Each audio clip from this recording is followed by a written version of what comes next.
Chaque année au Canada, c'est environ 6 000 nouveaux diplômés qui obtiennent un doctorat.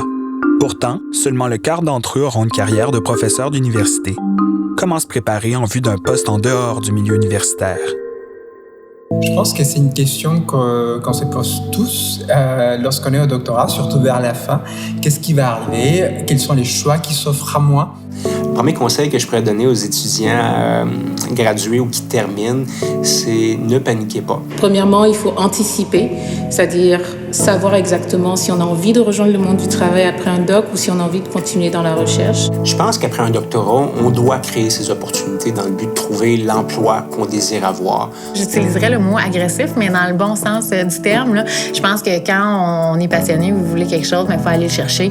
Moi, je suis quelqu'un d'assez fonceur, fait que je pense que je donnerais ce conseil-là à tout le monde. Là. Allez-y, puis sortez un peu, soyez original dans vos approches.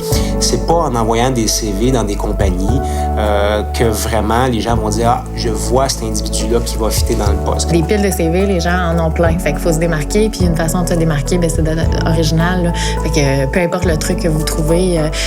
Moi, j'avais même fait un plan là, de ce que je ferais dans les 3 premiers mois de la compagnie. Il faut se préparer, c'est-à-dire prendre des initiatives, rencontrer des gens, refaire son CV, connaître le milieu du travail, identifier ce qui nous plairait. De se faire confiance, de suivre ses convictions et de vraiment aller de l'avant avec ce qu'il ressent, en fait. Et enfin, il faut être persévérant parce qu'effectivement, une transition, ça prend du temps et c'est une question de chance aussi.